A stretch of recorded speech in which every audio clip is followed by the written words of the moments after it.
Buenas tardes, bienvenidos a este webinar que ofrece Nativacer y Marconsul.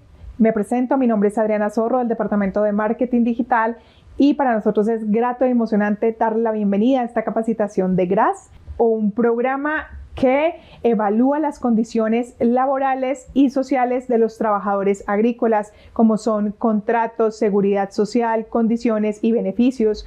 También recordarles que Nativacer es una empresa que presta los servicios de certificación nacional e internacional de alta calidad. Contamos con una alianza estratégica con diferentes organismos para garantizar que sus procesos sean confiables y reconocidos a nivel internacional y nacional.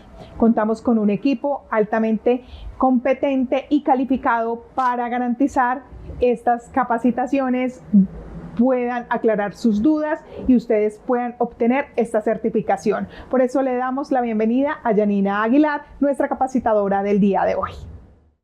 Hola, buenas tardes. Mi nombre es Yanina Aguilar, soy ingeniero agrónomo, soy auditor de normas como Global Gap y el add-on GRAS, que es el que vamos a hablar el día de hoy, sobre la última versión 2.0.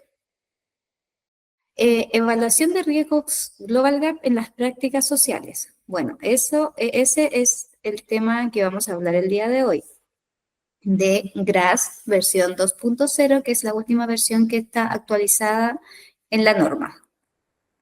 Bueno, ¿qué es GRAS? Para dar un poco de introducción, ¿cierto? Es un módulo que es voluntario, pero puede ser requerido por proveedores o minoristas como parte de la cadena de suministro, ¿cierto? Es un módulo, como yo les decía, voluntario, pero mejora la reputación del productor, ¿sí? Y demuestra su compromiso con la responsabilidad social. Entonces, por eso es muy importante que nosotros lo implementemos si es que su cliente, su exportadora lo requiere, tiene mucho beneficio al momento de implementarlo porque le ayuda a ustedes ¿cierto? A mejorar su reputación, a estar dentro de los mejores productores de su país, ¿cierto? Con esta certificación que ayuda en el tema de las prácticas sociales. El ámbito de aplicación de esta norma, ¿cierto? Bueno, no aplica si no hubo trabajadores en el ciclo de producción, ¿cierto? Salvo en granjas familiares. ¿A qué se refiere esto? Que si yo voy a auditar, ¿cierto? El módulo de GRAS, necesito que hayan trabajadores el día de la auditoría y durante el año de producción. ¿Por qué? Porque yo necesito entrevistar a los trabajadores, ¿cierto? También necesito revisar la documentación de los trabajadores que estuvieron dentro del año de producción, ¿cierto? Y como dice acá, es obligatorio para todos los trabajadores, incluidos los subcontratistas. Bueno, ¿por qué mencioné esto? Porque la versión antigua, que era la 1.3, no incluía dentro de todo a los subcontratistas. Y según mi observación, el cambio más grande que tiene la versión 2.0, ¿cierto? Es el tema de los contratistas, porque los subcontratistas se agregan y aplica, ¿cierto?, a todos los puntos de la norma. Entonces, ¿a qué se refiere con subcontratistas? Es a todos los que proveen mano de obra. Ya, por ejemplo, cuando ustedes contratan mano de obra de cosecha en una agencia, ¿cierto?, externa, para poder suplir la cosecha de su finca, eso sería subcontratista, ¿ya? No aplica el GRAS solamente a los trabajadores contratados por ustedes como finca, sino también a las agencias que ustedes contratan para servicio de mano de obra, como poda, no sé, cosecha, por ejemplo, si tiene su finca, tiene manipulación post cosecha también. Todas esas contrataciones serían considerados subcontratistas y estos tienen que ser evaluados en el módulo GRAS. Bueno, ¿cuándo entró en vigencia la versión 2.0, que es la versión actual, ¿cierto?, de GRAS? Entró en vigencia, bueno, como saben, Global Gap desde el 2022, ¿cierto?, que ha estado publicando y esperábamos trabajar con la versión 6 de Global Gap desde el 2024, pero por temas de atraso, ¿cierto?, de la organización, esta versión fue publicada, ¿cierto?, desde el 1 de enero del 2025. Por ende, la versión 1.3.1, que era la versión anterior de GRAS, se siguió certificando con la versión IFA 541 el año anterior, y la versión 2 sí empezó el 2024, pero solamente con la edición Smart de Global Gap.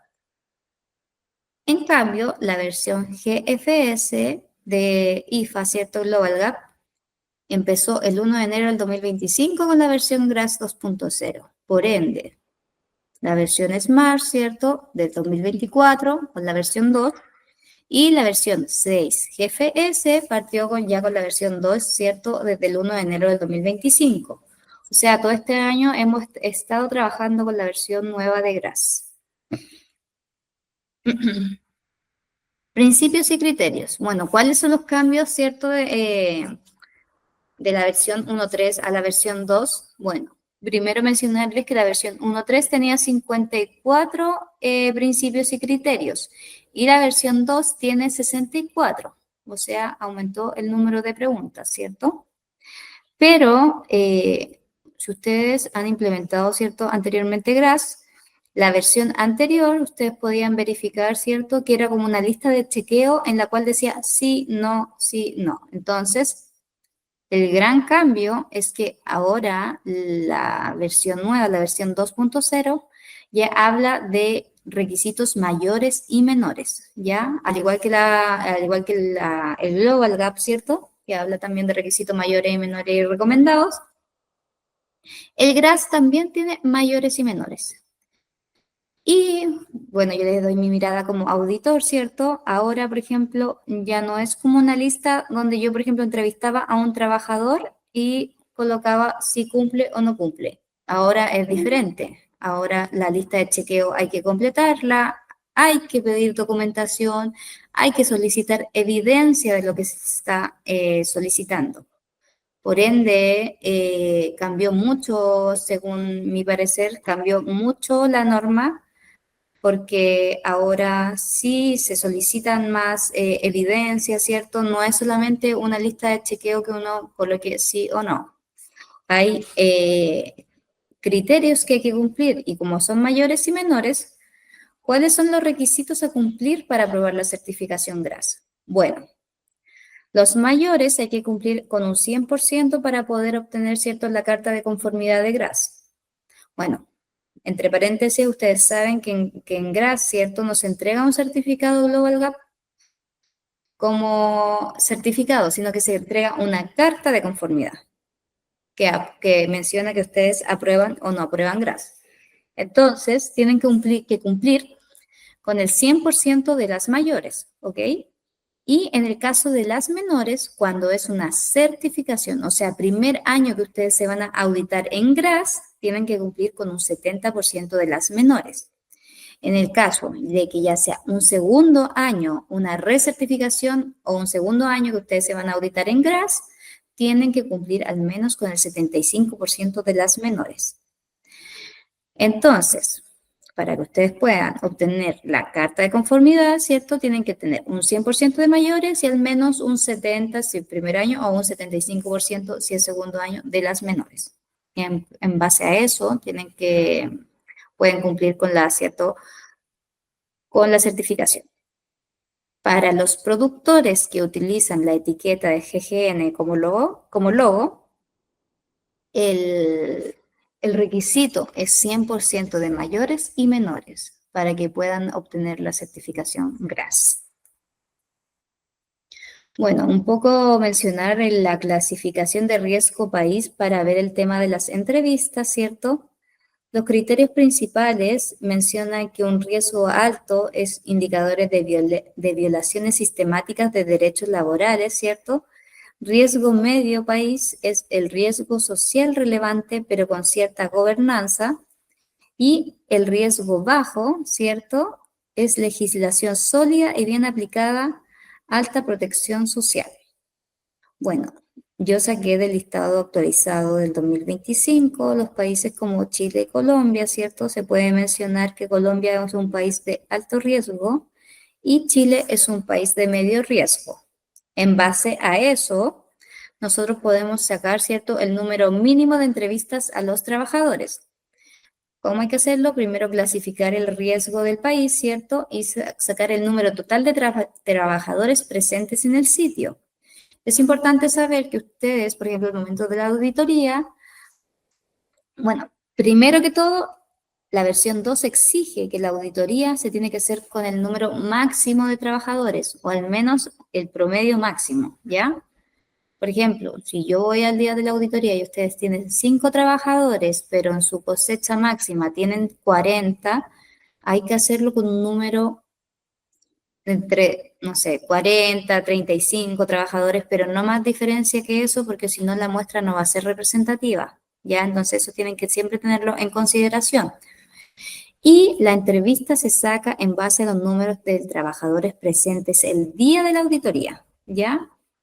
Entonces, aquí se pueden ver el riesgo, por ejemplo, alto de trabajadores, en caso de Colombia, ¿cierto? De 1 a 5 trabajadores, ¿cierto? Hay que entrevistar a 1. En caso de que tengan entre 6 y 21, hay que entrevistar a 3, y así sucesivamente, ¿ya? En base a la tabla. Bueno, en general voy a hablar de cuáles son los nuevos requisitos, después voy a especificar uno por uno, ¿ya? El representante de los trabajadores es un nuevo requisito que habla de muchos cambios que hay que considerar al momento de la elección del representante de los trabajadores, como puse ahí entre paréntesis, los contratistas, porque antiguamente cuando hacían, me pasa que he visto, vi muchos campos que cuando hacían la elección del representante de los trabajadores, lo hacían solamente con los trabajadores que trabajaban directamente en la finca. Hoy en día la versión 2 te exige que tienen que incluir al total de trabajadores para la elección del representante de los trabajadores, incluidos los contratistas. Bueno, hay un procedimiento de reclamos en el cual voy a, bueno, mencionarlo más adelante, ¿cierto? Pero habla sobre el acceso y la confidencialidad de este procedimiento, ¿cierto? Tiene que haber una política de derechos humanos documentada y publicada, ¿ya? Es importante que todos los procedimientos, los documentos de GRAS estén publicados en un lugar visible para los trabajadores. Este punto es nuevo también.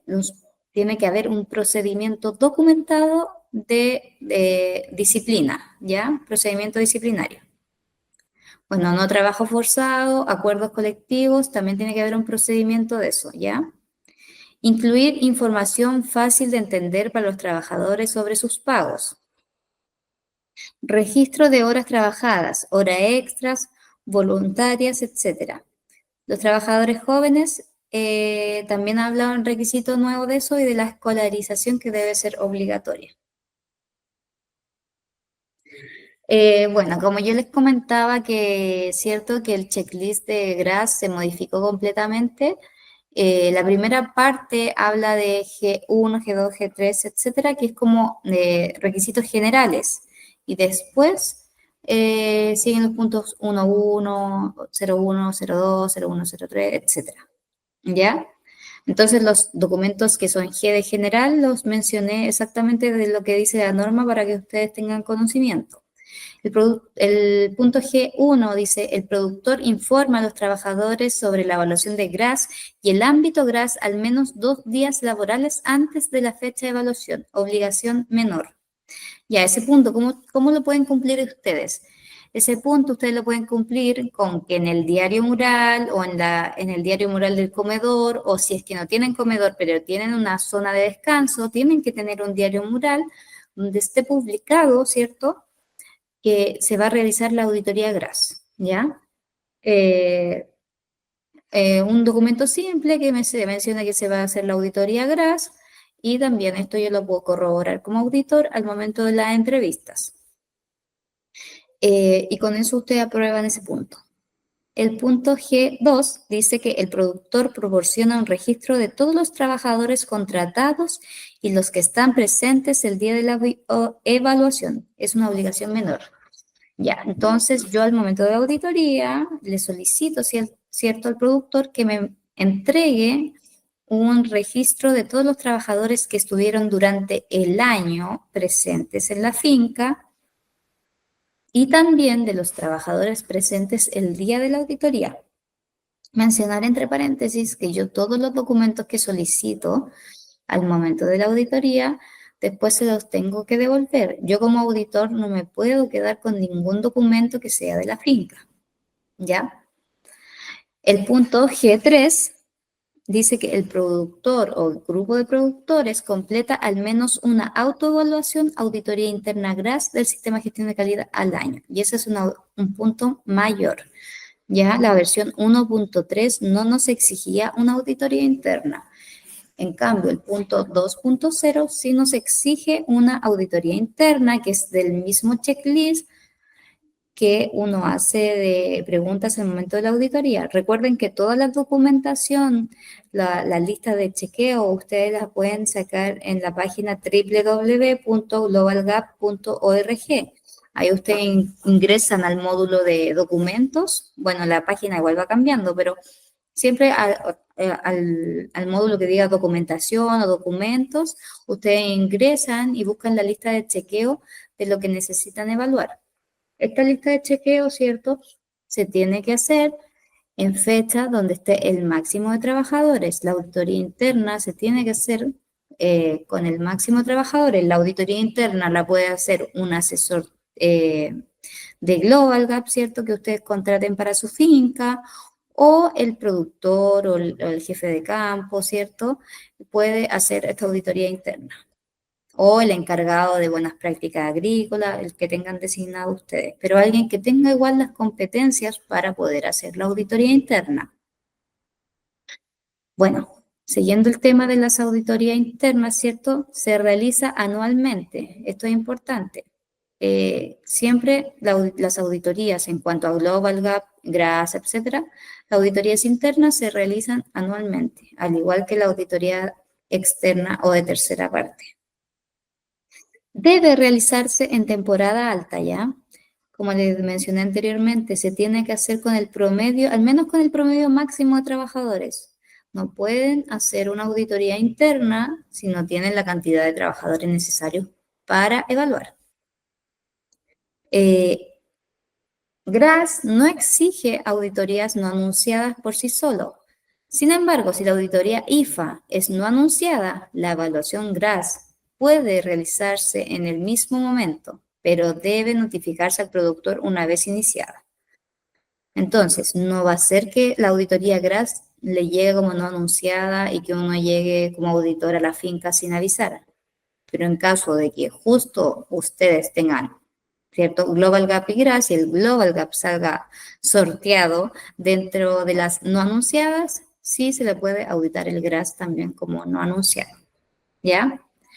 Y el punto G4, general 4, ¿cierto? Se realizan acciones correctivas para abordar todas las obligaciones mayores y al menos un porcentaje de obligaciones menores detectadas durante la autoevaluación, auditoría interna GRAS del sistema de gestión de calidad. Esto es un punto menor. Ya si ustedes, al momento de hacer la auditoría interna, tienen como resultado 2 no conformidades mayores y, no sé, 6 no conformidades menores, ¿cierto? Tienen que cumplir con el porcentaje que les mencionaba anteriormente, que les decía 100% de mayores y al menos el 70% de menores el primer año y 75% de menores el segundo año. Por ende, si tienen menos de ese porcentaje, tienen que hacer las acciones correctivas y hacer el levantamiento, ¿cierto?, de sus acciones correctivas al momento de hacer la auditoría interna. Bueno, la versión 2.0 exige una política de derechos humanos, ¿ya? La política de derechos humanos debe estar publicada y documentada, tiene que ser revisada anualmente, ¿cierto? O cada vez que hay algún cambio, ¿cierto?, de la norma, y tiene que estar enfocada para todos los trabajadores subcontratistas y es importante para las visitas, porque la política, a veces las visitas no tienen conocimiento de la política, por ende, esta política de derechos humanos es para toda persona que ingresa a la finca. La política de derechos humanos, ¿cierto? Dice el punto 4.1, dice que el productor tiene y cumple una política de protección de los derechos humanos donde se reconocen los derechos incluidos en los convenios fundamentales, ¿cierto?, de la Organización Internacional de los Trabajadores, ¿cierto?, y se rechaza cualquier forma de trabajo forzoso, corrupción, castigo físico, acoso o abuso y discriminación, y donde se promueven unas buenas condiciones laborales, prácticas sociales y derechos humanos para todos los trabajadores. Este es un punto mayor. Como les decía anteriormente, tiene que estar comunicada a todos los trabajadores. Yo como auditor, ¿cómo verifico esto? Verifico que esté publicada esta política. Primero que todo, tiene que estar firmada por el representante de los trabajadores y tiene que estar firmada por el administrador de la finca, el dueño de la finca, etcétera. Tiene que estar publicada en un lugar visible de la finca, y yo también pregunto sobre esta política al momento de hacer la entrevista a los trabajadores. Cuando yo entrevisto a los trabajadores, les consulto si tienen conocimiento sobre la política de los derechos humanos y qué es lo que sale en esta política. La revisión, ¿cierto?, es cada 3 años o cuando hay un cambio en la legislación o en el add-on de grasa.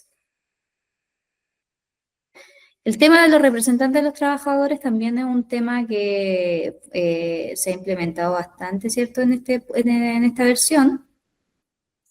En general, ¿cierto?, puse estos puntos del tema de representantes de los trabajadores, que dice que hay que escogerse con el máximo de trabajadores presentes. Como les mencioné en un momento, la elección del representante de los trabajadores tiene que ser con el máximo de trabajadores presentes en las fincas, o al menos con el promedio máximo, ¿ya? El representante de los trabajadores también tiene que tener conocimiento, el productor, que no puede discriminar ni penalizar de ningún otro modo a los representantes de los trabajadores. Eso se exige, es un punto menor exigible. Y eso, ¿cómo lo verifico yo como auditor? Al momento de hacerle la entrevista al representante de los trabajadores. Siempre el auditor, cuando vaya a realizar la auditoría, debe entrevistar sí o sí al representante de los trabajadores y debe consultarle este tipo de cosas. La entrevista, para que ustedes tengan en conocimiento, siempre tiene que ser en un lugar cómodo para el representante de los trabajadores, en un lugar en la finca donde no se siente intimidado, donde sienta que pueda conversar de manera tranquila, ¿cierto?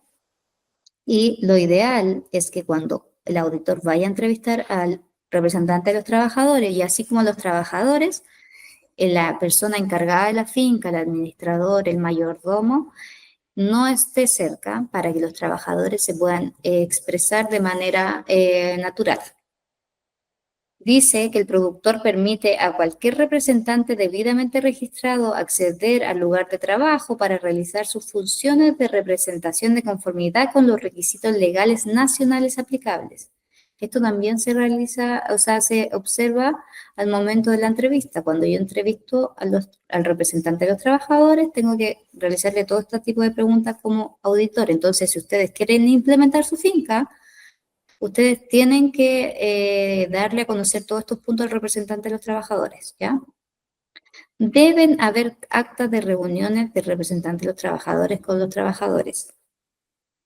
La elección debe estar registrada. ¿A qué me refiero? A la elección del representante de los trabajadores. Bueno, la elección del representante de trabajadores ustedes pueden hacerla de distintos modos. La verdad que yo siempre la he visto de dos modos. Una es como elección de representante de los trabajadores a mano alzada, donde se menciona, no sé, se deja a 3 trabajadores postulantes y los trabajadores eligen a cuál prefieren con mano alzada, y después este documento se deja registrado, se menciona en el acta de que se hizo una votación a mano alzada en el cual votaron, no sé, 30 trabajadores, de los cuales 30 votos fueron, no sé, 25 a tal trabajador y 5 a otro, etcétera. La otra forma de elección de representante de trabajadores es con una urna y con votos, ¿ya? Entonces también no sé, se mencionan a 3, 4, dependiendo de los trabajadores que ustedes quieran postular, y los trabajadores votan secretamente en una urna, ¿cierto? Por el que quieren elegir como representante de los trabajadores y después se cuentan los votos y también se debe dejar registrado el tema de los votos, se deben guardar los votos y se debe guardar el acta donde dice cómo se hizo esta elección. Después de la elección del representante de los trabajadores, esta elección debe estar publicada o comunicada. Es importante que si ustedes hacen la elección de representante de los trabajadores, ejemplo, hoy día, después mañana o hoy día en la tarde, ¿cierto? Publiquen en su diario mural, ¿no es cierto? O en alguna parte visible de la finca, quién es el representante de los trabajadores, cuánto va a durar su periodo, etcétera. Y debe ser informado, el representante de los trabajadores, ¿cierto? Debe ser informado sobre sus funciones, obligaciones y derechos. Bueno, regulación laboral, el punto 5.1. Bueno, este webinar, como entre paréntesis, como es solamente como de informar de los cambios nuevos, ¿cierto? Ustedes igual pueden ingresar al checklist y ver todos los cambios de la norma, porque en general la norma cambió mucho su composición, pero ahora vamos a mencionar, ¿cierto? Como los puntos un poco los nuevos. Dice el 5.1 que los trabajadores y sus representantes reciben información actualizada y fácilmente comprensible sobre salario mínimo, horas de trabajo, descansos, libertad sindical, vacaciones, sindicatos y contacto de las autoridades laborales locales. Este es un punto mayor. Bueno, esto cómo lo corroboramos, ¿cierto? Al momento de la entrevista. Al momento de la entrevista yo voy a donde un trabajador y le pregunto, ¿usted sabe cuál es el sueldo mínimo de Colombia actualmente? ¿Usted sabe cuántas horas de trabajo puede trabajar semanalmente? ¿Cuántas horas extra puedes trabajar diarias? ¿Pueden tener libertad sindical? ¿Qué pasa con sus vacaciones? ¿Qué pasa con sus descansos diarios? Etcétera. ¿Ya? Los trabajadores se incorporan al trabajo de manera voluntaria. Eso también es importante que ustedes lo den a conocer al trabajador. En el caso de las agencias de empleo o subcontratistas, deben estar legalmente autorizadas para operar.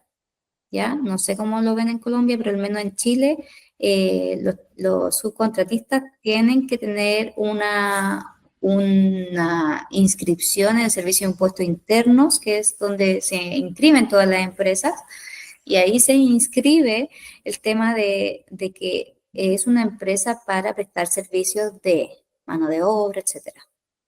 Y un documento para trabajador con términos, condiciones laborales. El documento, ¿cierto?, del contrato de trabajo. Bueno, como le mencioné anteriormente, el documento para trabajador con términos y condiciones, ¿cierto?, es el contrato de trabajo. El contrato de trabajo, ¿qué debe mencionar sí o sí? El periodo de empleo, o sea, si es un trabajador que va a trabajar indefinido, por faena, plazo fijo. En el caso de los contratos que ustedes piden a los subcontratistas, ustedes, por ejemplo, cuando contratan una agencia, tienen que tener sí o sí el contrato de prestación de servicios desde la finca al contratista, ¿cierto? En el que diga que el contratista presta servicios, no sé, de cosecha de aguacate, por ejemplo. Y el contratista, a su vez, tiene que tener el contrato de trabajo con sus trabajadores, que tiene que decir que presta servicio también a, no sé, a la finca X, ¿ya? ¿Por cuánto tiempo? Por eso es el periodo de empleo. El tipo de contrato, como les decía yo, si indefinido, plazo fijo, etcétera. La descripción básica del trabajo. Ejemplo, no sé, X persona va a cumplir el trabajo de trabajador agrícola o la labor de poda, ejemplo. Debe decir el salario que va a ganar, debe decir los pagos que se van a realizar, en qué día se va a realizar el pago, al fin de mes, mensual, quincenal, etc.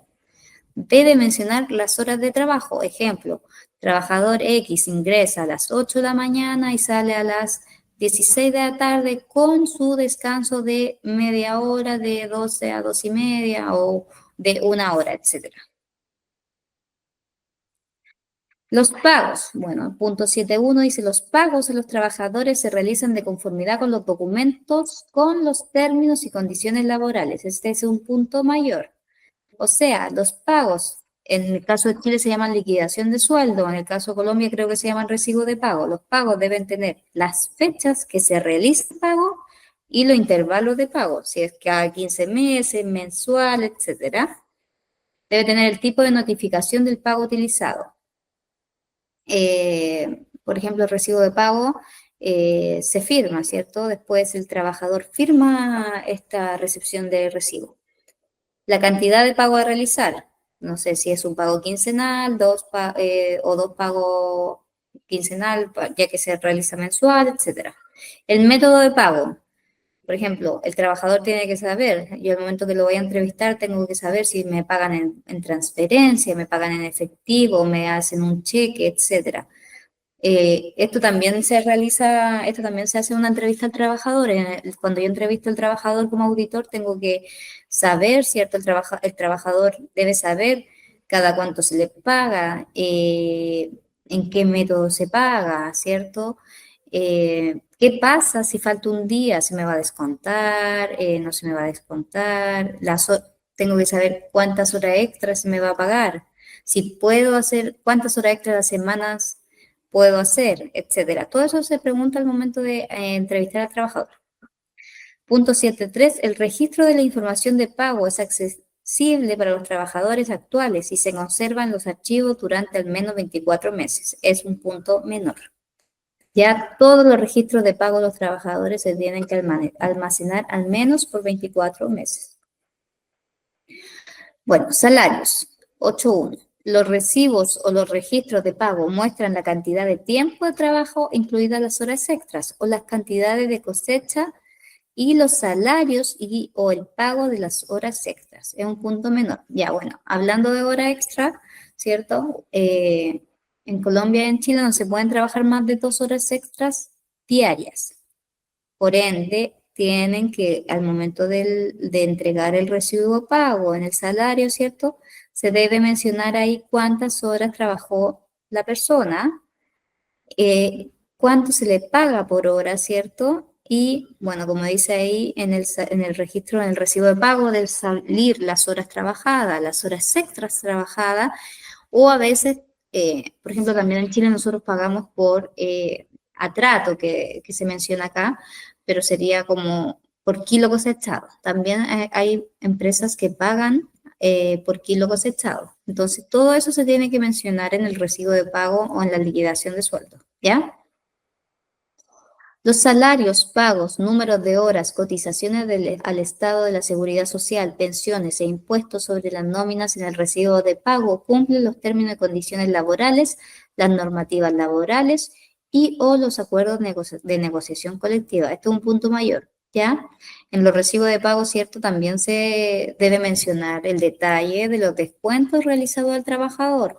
En el caso de la salud, en el caso de un anticipo, ¿cierto? En el caso de la pensión, esos descuentos que son legales se deben mencionar sí o sí en el recibo del pago. Todos los trabajadores reciben al menos el salario mínimo del país y o el salario según el acuerdo de negociación colectiva con las horas de trabajo normales. Un punto mayor, ¿cierto? No se le puede pagar al trabajador menos que el sueldo mínimo, a no ser, obviamente, que no trabaje el mes de corrido, porque a veces uno revisa un recibo de pago, una liquidación de sueldo, y claro, obviamente que tiene la mitad del pago, pero es porque no ha trabajado todos los días que tienes que trabajar. Pero si trabaja una persona, trabaja el mes completo, tiene que recibir más, o al menos, o sea, del mínimo, o sea, del sueldo mínimo o más. No puede recibir menos que eso, ¿ya? Cualquier deducción del salario se incluye en el recibo de pago y está justificada legalmente por escrito, claramente explicada y aceptada por el trabajador en los archivos. Es importante que el recibo de pago debe estar firmado por el trabajador para que yo tenga, para que ustedes me puedan demostrar a mí como auditor que el trabajador revisó su boleta de pago y está de acuerdo con su recibo de pago, ¿ya? ¿A qué se refiere con los descuentos los descuentos del salario? Descuento por salario puede ser que, como les mencionaba al principio, se dio un anticipo. A la semana se le dio un anticipo de, no sé, del 50%. Entonces, eso debe estar mencionado, ¿cierto?, en el recibo de pago, porque después al final de mes va a recibir menos sueldo, ¿ya? O, no sé, a veces las empresas hacen préstamos, o le hicieron un préstamo por, no sé, X cantidad, eso debe ser mencionado en el recibo de pago, ¿ya? Es como la única razón, no deberían descontar a ningún trabajador por otra cosa que no sean los descuentos legales, obviamente, como les mencionaba, que era la salud, ¿cierto? Y la pensión. Edad para trabajar. Punto 9.1. El productor verifica que en los sitios de producción, manipulación, no trabaje nadie que está por debajo de la edad legal mínima para el empleo o de la edad de finalización de la educación obligatoria, lo que ofrezca una mayor protección, ¿cierto? La edad legal mínima para el empleo no debe ser inferior a los 15 años, 13 años para trabajo ligero, ¿cierto? Para los países que no han ratificado el convenio 138 de la OIT, ¿cierto? La edad mínima para el empleo no debe ser menor de 14 años, 12 años para trabajos ligeros, que es un punto mayor. Bueno, la edad mínima, ¿cierto? En Colombia se puede trabajar desde los 15 a los 18 como edad mínima, ¿cierto? No se puede trabajar menos de los 15 años. Ya, pero en el caso de que tengan trabajadores menores de edad, ¿cierto? Los trabajadores no pueden hacer trabajo nocturno, no pueden hacer trabajo forzoso, no deben hacer tareas peligrosas y no deben trabajar más de eh, las horas que ese tipo de trabajadores pueden realizar. Eso lo pueden, ¿cierto?, ver en su legislación nacional. En caso que tengan menores de edad, dentro de la edad, ¿cierto?, que se puede tener para trabajar, hablamos de la escolaridad. Todo niño en edad de educación obligatoria que vive o trabaja en algún sitio de producción, manipulación, debe tener acceso a la educación escolar. Este es un punto mayor. Ya, esto es por ejemplo, hay muchos niños que viven en finca, pero que no trabajan en la finca, ¿cierto? Que viven porque sus papás, no sé, trabajan en las fincas también y viven dentro de la finca. Estos niños, ustedes deben demostrar que van al colegio, a la escuela. Tienen que tener educación, ¿ya? En caso que los niños no tengan cómo ir al lugar de establecimiento escolar, el productor debe facilitar el transporte. ¿Y qué son los documentos que como auditor solicitamos para verificar todo este tema? El certificado de alumno regular actual, ¿cierto?, del escolar que se está revisando, ¿cierto?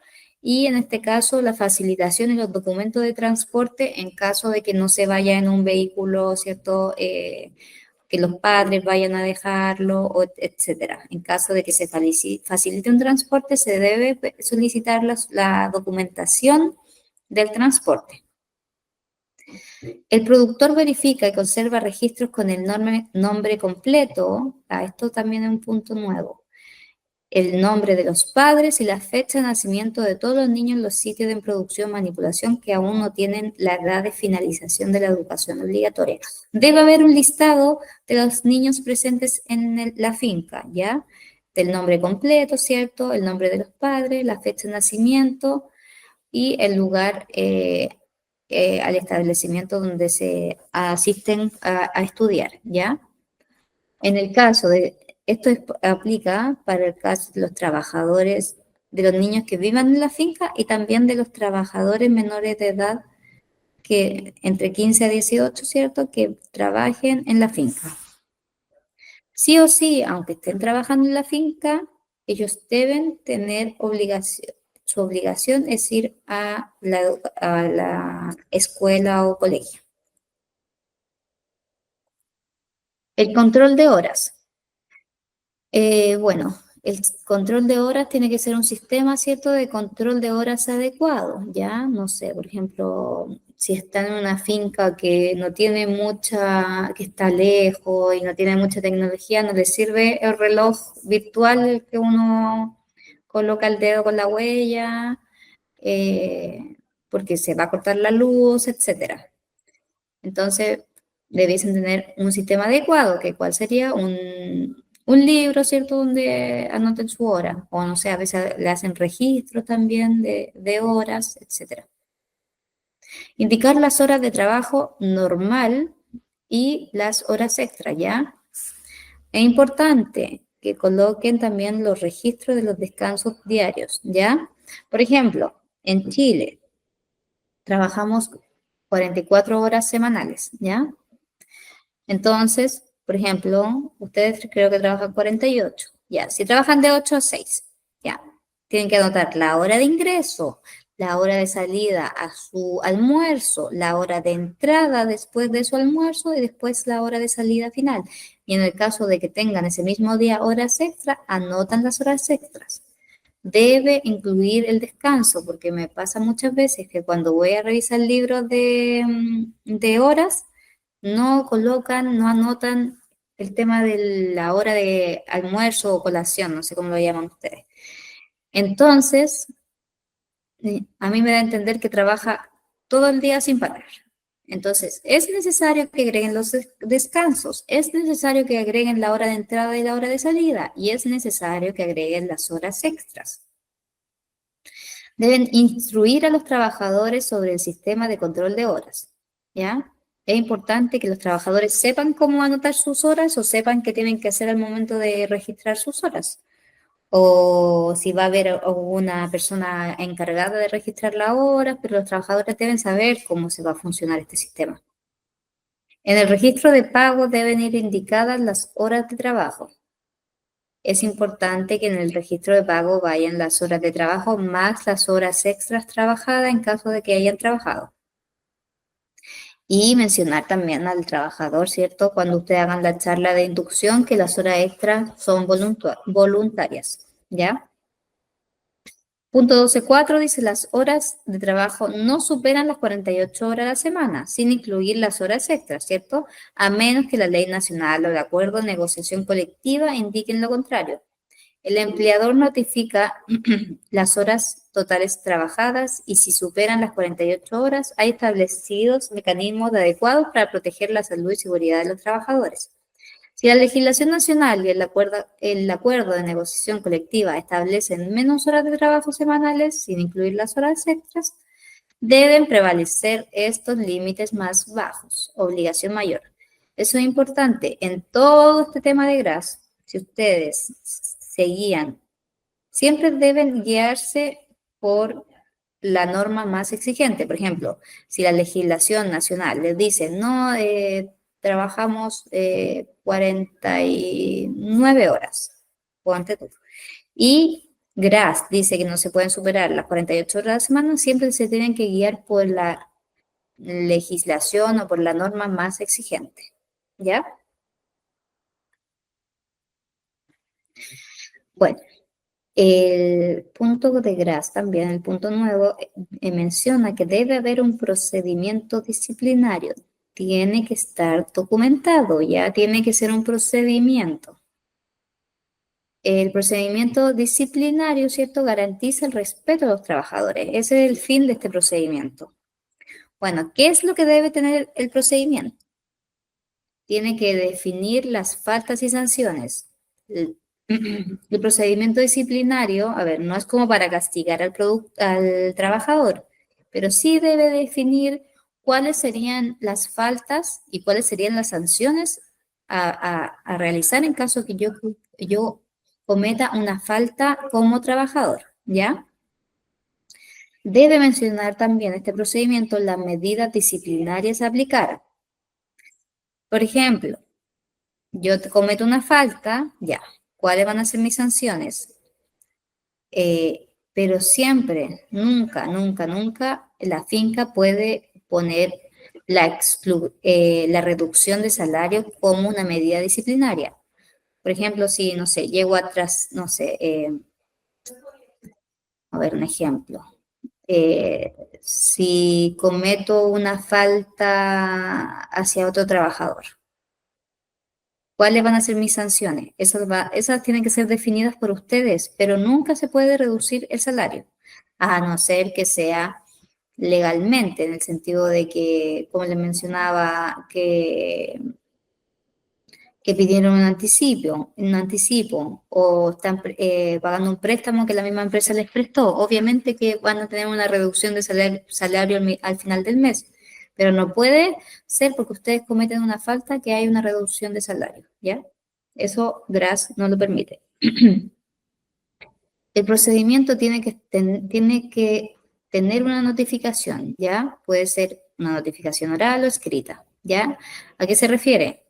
Que, por ejemplo, ya, cometo una falta y le entrego una carta de falta, ya, y a la tercera carta ya se toma otra decisión más grave.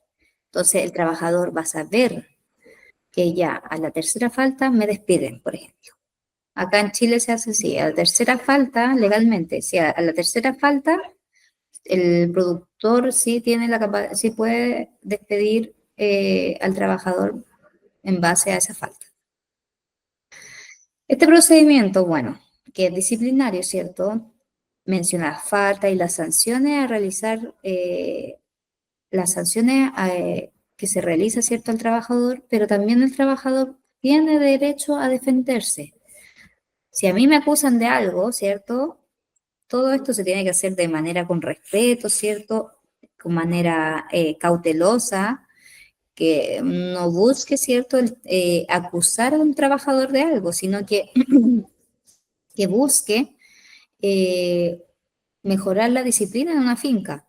Entonces, hay que ser cauteloso al momento de realizar este procedimiento, de ver cómo lo vamos a hacer, si vamos a entregar cartas de sanciones, si vamos a mencionárselo, como decía anteriormente, de manera oral o escrita. Si ustedes me preguntan, es mejor escribir todo porque así a uno no se le olvida. Ah, no, me pasaron esta falta y solamente me la dijeron. No, yo considero que todo tiene que ser mejor escrito, con una carta donde el trabajador sepa la falta que se le están pasando y así también el trabajador tenga derecho a la defensa. Porque si a mí me pasa una falta, yo tengo derecho a la defensa. Eso debe estar mencionado en el procedimiento. También en el procedimiento debe mencionar el grado de las sanciones a cometer y el grado de las faltas a cometer, ¿ya?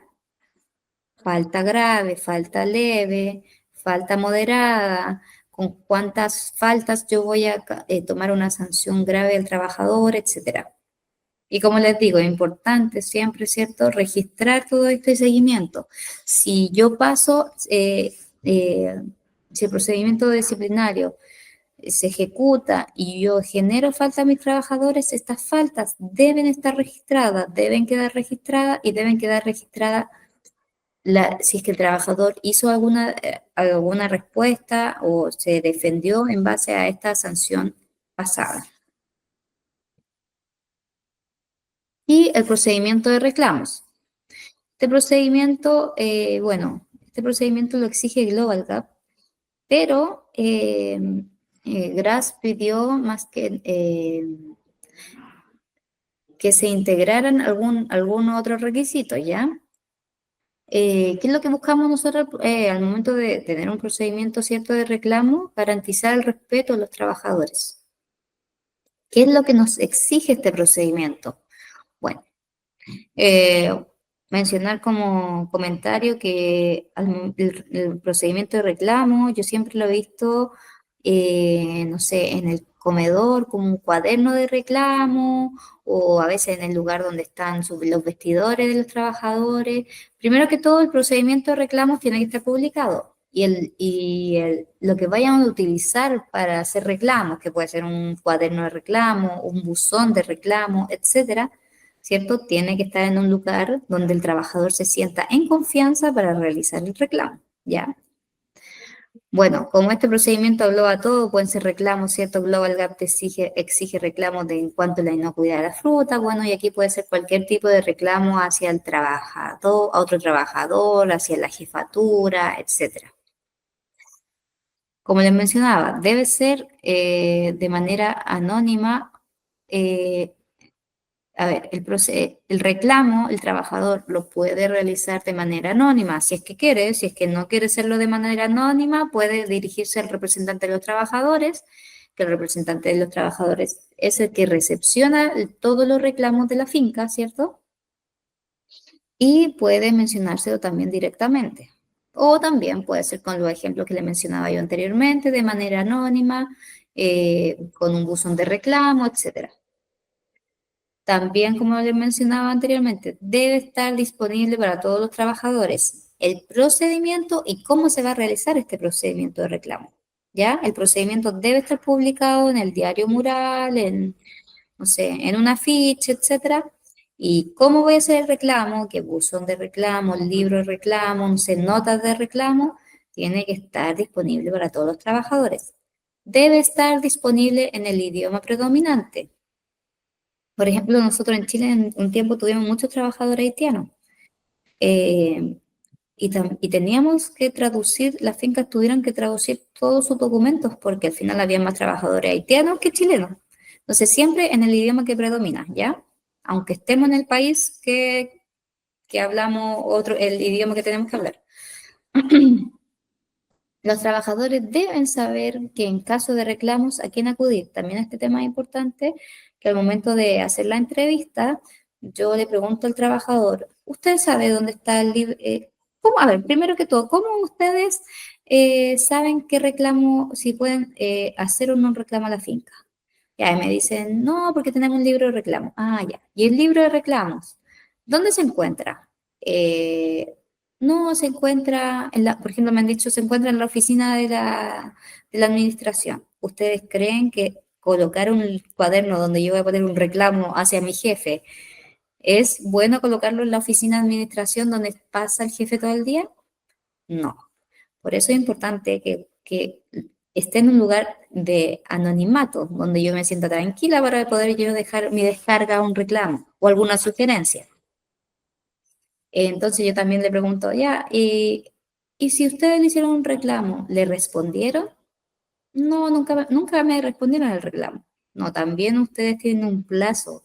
En el procedimiento de reclamo ustedes tienen que mencionar y mencionar también que en el procedimiento también anterior de sanciones, también ustedes tienen que mencionar cuánto tiempo se van a demorar ustedes en responder ese reclamo y qué van a hacer para mejorar el reclamo que está haciendo el trabajador. Las obligaciones del representante de los trabajadores. Bueno, el representante de los trabajadores, cuando se elige y cuando se le menciona sus obligaciones, sus derechos, una de las obligaciones del representante de los trabajadores es saber recibir los reclamos de los trabajadores, ¿ya? Bueno, los sitios difundidos para presentar el reclamo. Como les decía, el trabajador debe saber, al momento de que yo como auditor lo entreviste, el trabajador debe saber dónde hacer un reclamo, qué hacer en caso de que tenga un reclamo, qué hacer en caso de que tenga una dificultad en el trabajo, a quién acudir, al representante de los trabajadores, etcétera. Y en el caso de que hayan reclamos, en el procedimiento también ustedes tienen que mencionar que los reclamos se van a almacenar al menos por 24 meses.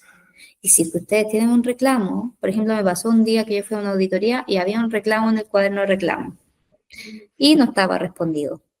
Entonces, eso es una no conformidad mayor. Bueno, esa no conformidad va a ser global gap, pero es una no conformidad mayor porque ustedes tienen que responder los reclamos que le presentan sus trabajadores. Bueno, y en general, esta fue una pincelada bastante rápida, ¿cierto?, de lo que se viene en la versión 2.0 de GRASS, pero como les mencionaba, es un checklist completamente nuevo, entonces uno encuentra que toda la norma es nueva, pero en realidad son los mismos puntos la mayoría, pero con más especificaciones. Entonces es importante que ustedes descarguen, ¿cierto?, el checklist, la lista de verificación, que empiecen a familiarizarse con esta lista nueva, porque hay muchas preguntas, o sea, ya no es sí o no, es preguntas que hay que responder, que hay que poner la justificación, ¿cierto? Que se puede justificar con la entrevista de trabajo, ¿cierto? Con documentos firmados, con procedimientos, pero esto era un poco de lo nuevo de la versión 2.0 de Grace. Así que eso, muchas gracias por su atención, por su tiempo y ahora vamos a ir a la ronda de preguntas.